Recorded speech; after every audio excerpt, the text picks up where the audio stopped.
Қымбатты білім алушылар, 5-ші тарау, жиындар. 5-те 1-ші тақырып, жиын, жиын элементтері, жиындарды кескіндеу. Бірінші, жиын және оның элементтері. Белгілі бір ортақ қасиеттерге ие болып, белгілі бір заңдылықпен біріккен нәрселер жиын құрайды. Мысалы, аспандағы жұлдыздар жиыны, жұп сандар жиыны, сыныптағы оқушылар жиыны. Жиындар элементтерден құралады. Жиынды құрайтын заттар немесе объектілер, нысандар жиын элементтері деп аталады. Жиынды латынның бас әрпімен, мысалы А, Б, С, Д, тағы сол сияқты әріптермен белгілеуге болады. Оның элементтерін мынадай фигуралық жақшамен белгілейміз. Мысалы, бізге планета деген сөз берілсін.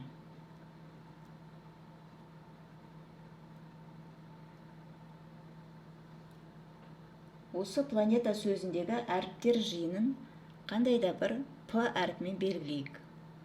Енді элементтерін жазып шығайық. П, Л, А, Н, Е, Т. Жиындағы элементтер ретін түрліше жазуға болады, яғни орындарын ауыстырып та жазуға болады. Ондағы бір элемент бір рет қана жазылады. Біздің мысалымызда А әрпі 2 рет кездескен, бірақ элементтерін жазған кезде бір ғана А-ны жазамыз. Натурал сандар жиыны N әрпімен белгіленеді. Егер А элементі Б жиынына тиісті болса, оның жазылуы А тиісті Б жиынына деп жазылады. Оқылуы А Б жиынының элементі, немесе А элементі Б жиынына тиісті деп оқылады. Бұдан басқа, мысалы, 7 саны натурал сандар жиынына тиісті. Тиісті белгісін осылай белгілейміз. N натурал сандар жиынын N әрпімен белгілейміз. Егер С элементі А жиынына тиісті болмаса, оның жазылуы былай болады.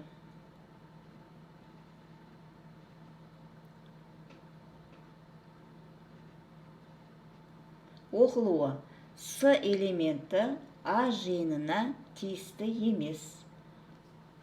Тағы да бір мысал. 0 саны натурал сандар жиынына тиісті емес. Яғни, мына белгіні біз тиісті деп айтамыз, ал мынау екі белгіні біз тиісті емес деп оқимыз. Бірде-бір элемент жоқ жиын бос жиын деп аталады. Оның белгіленуі дөңгелек тәрізді етіп сызамыз, және оның үстінен бір сызықпен сызамыз. Бос жиынның белгіленуі осылай болады. Мысалы, 1 санынан кіші натурал сандар жиыны бос жиын. Тағы да мысал, Меркурий планетасындағы маймылдар жиыны бос жиын. Элементтерінің санына қарай жиындар, шектеулі жиындар, шектеусіз жиындар болып бөлінеді. Мысалы, цифрлар жиынын қандай да бір А әрпімен белгілейтін болсақ, және оған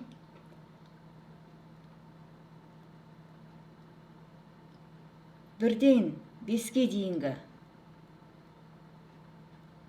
сандар жиын жазу керек болса,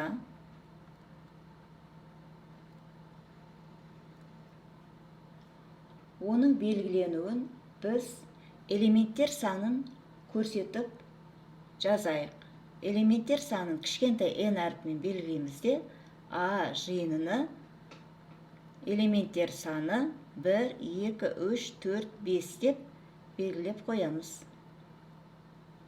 Ал натурал сандар жиыны n шектеусіз жиын болады. Ал мына бірінші мысалымызда А жиыны 5-ке дейін деп берілген, сондықтан бұл шектеулі жиын болады. Екінші, жиындарды кескіндеу. Жиындар және олардың ара қатынастары Эйлер Вен дөңгелектері арқылы кескінделеді. Дөңгелектің ішінде жиынға тиісті элементтер нүктелермен кескінделеді. Ал дөңгелектің сыртында жиынға тиісті емес элементтер нүктелермен кескінделеді. Мысалы, А жұп цифрлар жиыны. А жұп цифрлар жиыны. Жазайық. А жиыны жұп цифрларға 0, 2, 4, 6, 8 кіреді. Енді осыны біз Эйлер Вен дөңгелегінде кескіндеп көрейік. Бұл А жиыны. Дөңгелектің ішіне жиынға тиісті элементтеріміз, яғни жұп цифрларымызды кескіндейік. 0, 2, 4, 6, 8. Ал дөңгелектің сыртында жиынға тиісті емес элементтерді нүктелермен кескіндейік. Мысалы, Б қандайда бір әріпті алайық. 3 деген санды алайық. 7 деген санды алайық. 5 деген санды алайық. Яғни бұлар бізде тиісті емес элементтер. Енді осыларды жазып шығайық. Мысалы, 2 санын алайық. Ол А жиынына тиісті. Дәл сол сияқты 4 А жиынына тиісті. 6 А жиынына тиісті. 8 А жиынына тиісті. 0 А жиынына тиісті. Ал 5 саны А жиынына тиісті емес. Себебі ол дөңгелектің сыртында орналасқан. 7 саны А жиынына тиісті емес. 3 саны А жиынына тиісті емес. Себебі дөңгелектің сыртында орналасқан. Дәл сол сияқты Б әрпі де А жиынына тиісті емес.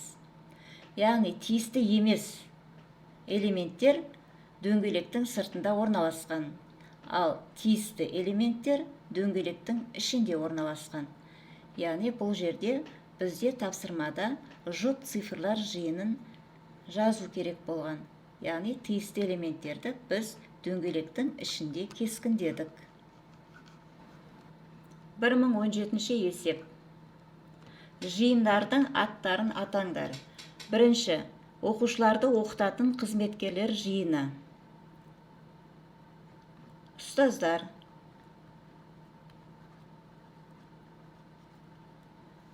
Екінші,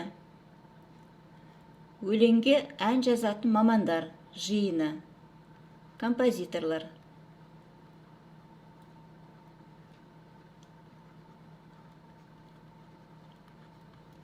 Үшінші, адам емдейтін қызметкерлер жиыны. Дәрігерлер. Төртінші, мектепте оқитын балалар жиыны. Оқушылар.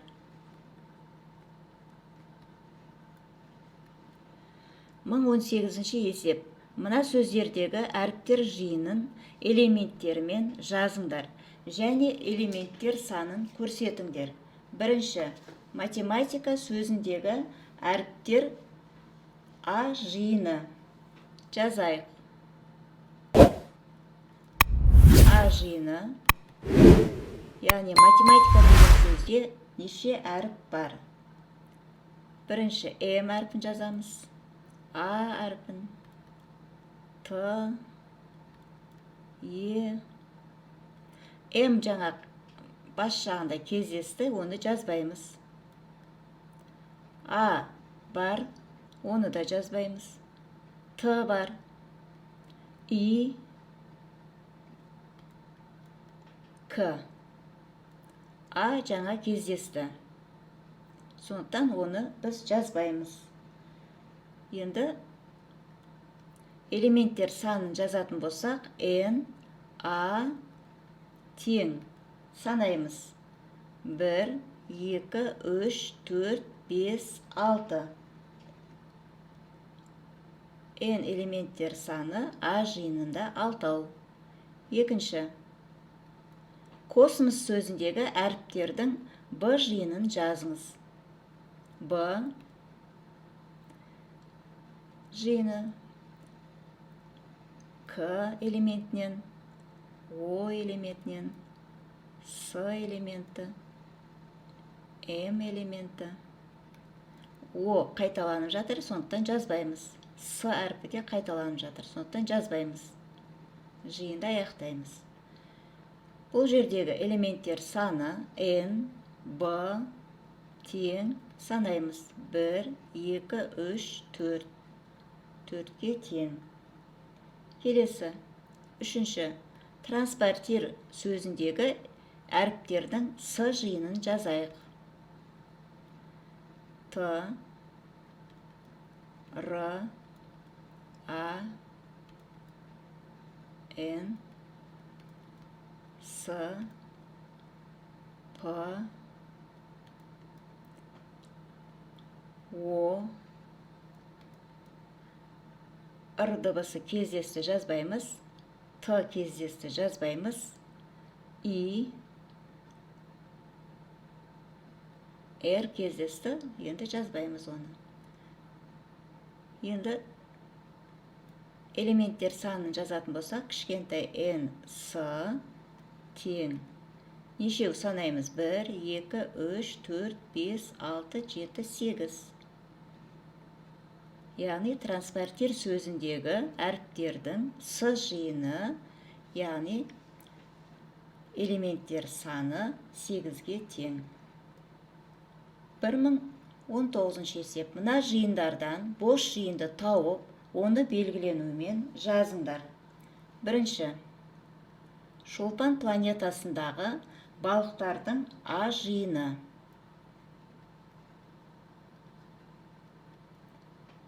Яғни ол бос жиынға тең. Екінші. Мектептегі сары балалардың Б жиыны. Б жиыны. Ол бізге белгісіз. Үшінші. Жерде дән шоқып жатқан торғайлардың біреуін мысық ұстап алғанда, қалған торғайлардың К жиыны. К жиыны бізде бос жиын болады. 1020 есеп. 5-те 2-ші суретте Эйлер-Вен дөңгелегі ішінде 20-ға дейінгі 2 таңбалы жай сандардың А жиыны кескінделген. Бірінші. А жиынының элементтерін жазыңдар. Яғни бізде дөңгелектің ішінде кескінделген 11, 13, 17, 19. Екінші. А жиынының элементтер санын белгіленуімен жазыңдар.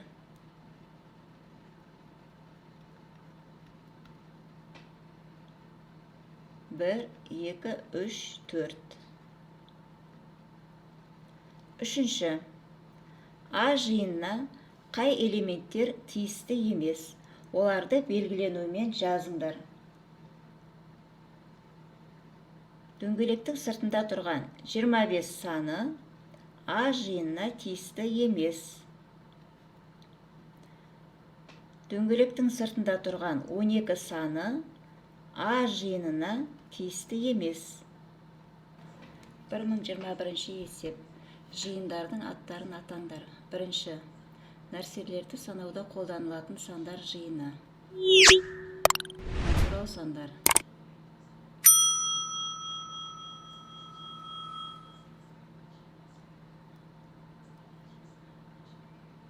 Екінші. Жазықтықтағы O нүктесіне бірдей қашықтықтағы нүктелер жиыны. Шеңбер.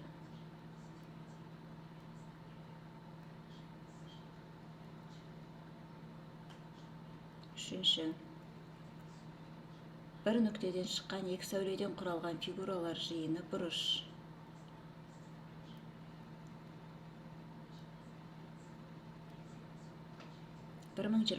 есеп. Жиынды элементтермен жазыңдар. Бірінші. Нөлмен аяқталатын екі таңбалы сандардың А жиыны.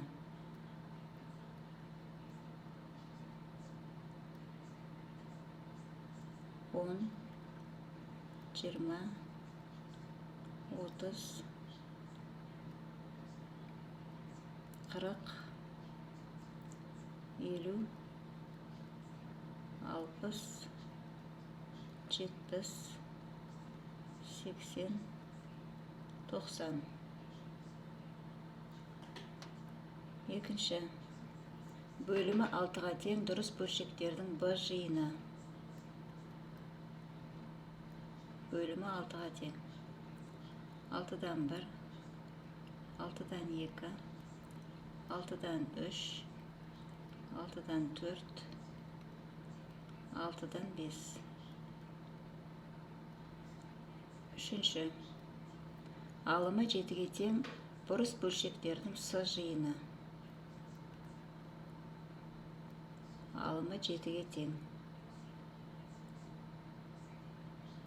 7-тен 7 бұрыс бөлшек болып саналады. Алымы да бөлімі де бірдей. Келесі. Алымы 7, бөлімі кіші, яғни 6-дан 7. 5-тен 7, 4-тен 7, 3-тен 7, 2-ден 7.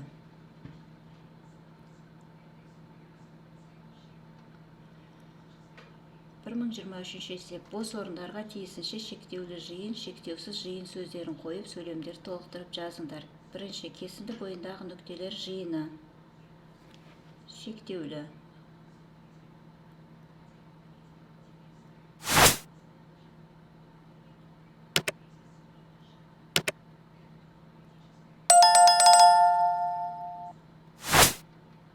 Екінші. Түзу бойындағы нүктелер жиыны. Шектеусіз.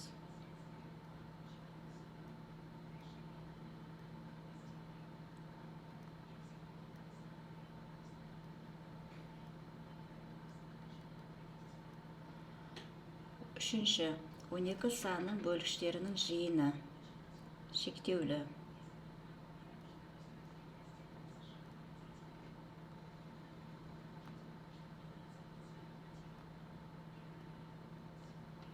Төртінші. 12 санның еселіктерінің жиыны. Шектеусіз.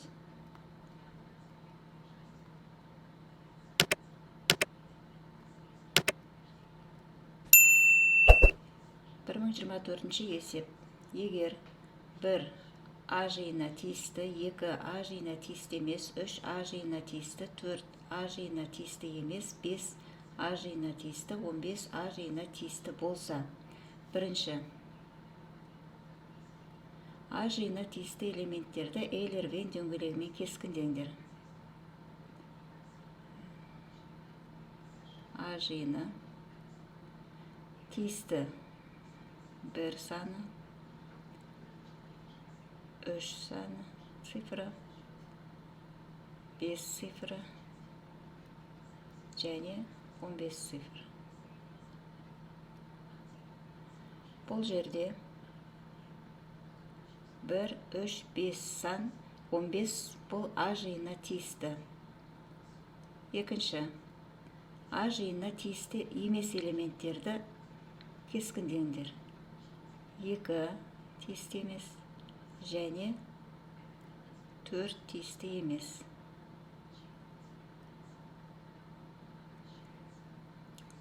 Үшінші, А жиынның элементтерін қалай атауға болады?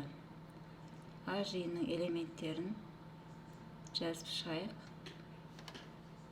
Яғни тиісті 1, 3, 5, 15. Бұл тақ цифрлар жиыны.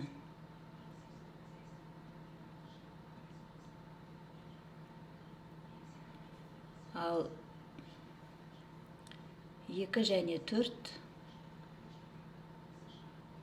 2 және 4 А жиынына тиісті емес. 1025 есеп. Б. 36 санының бөлгіштері жиыны. Бірінші, Б жиынының элементтерімен жазыңдар.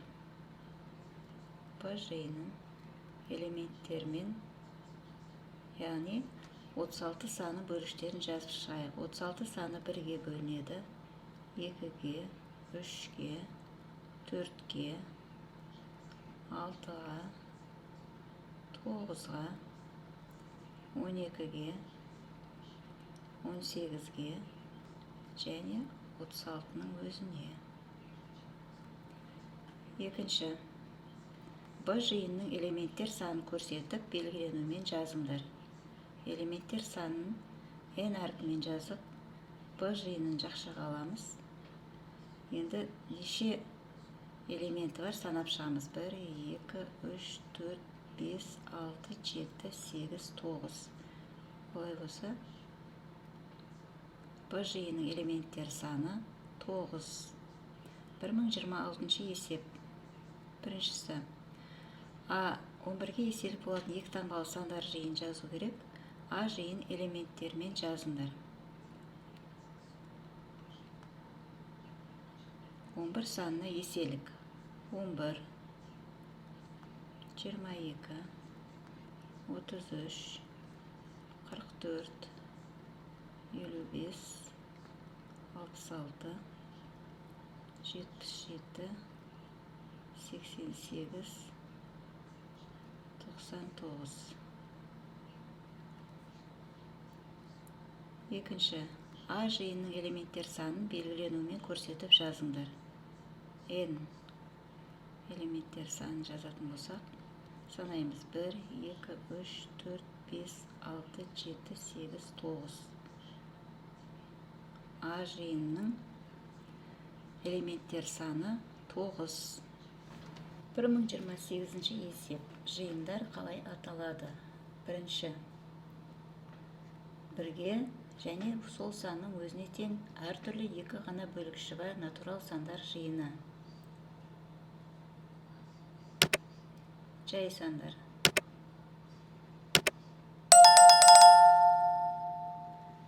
Екінші, 2-ге қалдықсыз бөлінетін натурал сандар жиыны. Жұп сандар. Үшінші, алымы 1-ге тең жай бөлшектер жиыны. Аликвоттық бөлшектер.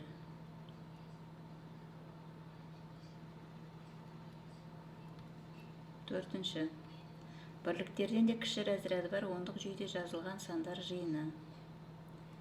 Ондық бөлшектер. Мына цифрларды пайдаланып 2 таңбалы сандардың А, Б және С жиындарын элементтермен жазыңдар. Біріншісі, А жиыны 2 және 6-ны цифрын пайдаланып 2 таңбалы сан жазу керек. 22, 26, 62, 66. Екіншісі, Б жиыны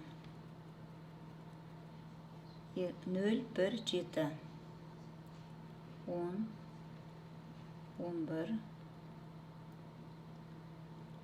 17, 70,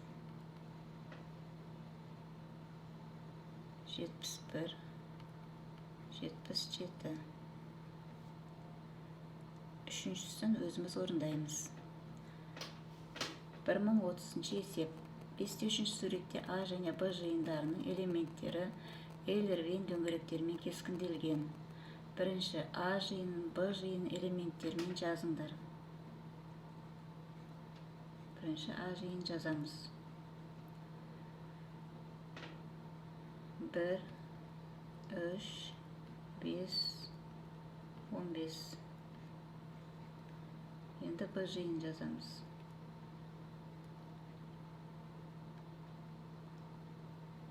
1, 3, 5, 7, 9. А жиынның Б жиынның элементтер санын белгіленуімен жазыңдар. N. А жиынның элементтер саны 1, 2, 3, 4. N. Б жиынның элементтер саны 1, 2, 3, 4, 5.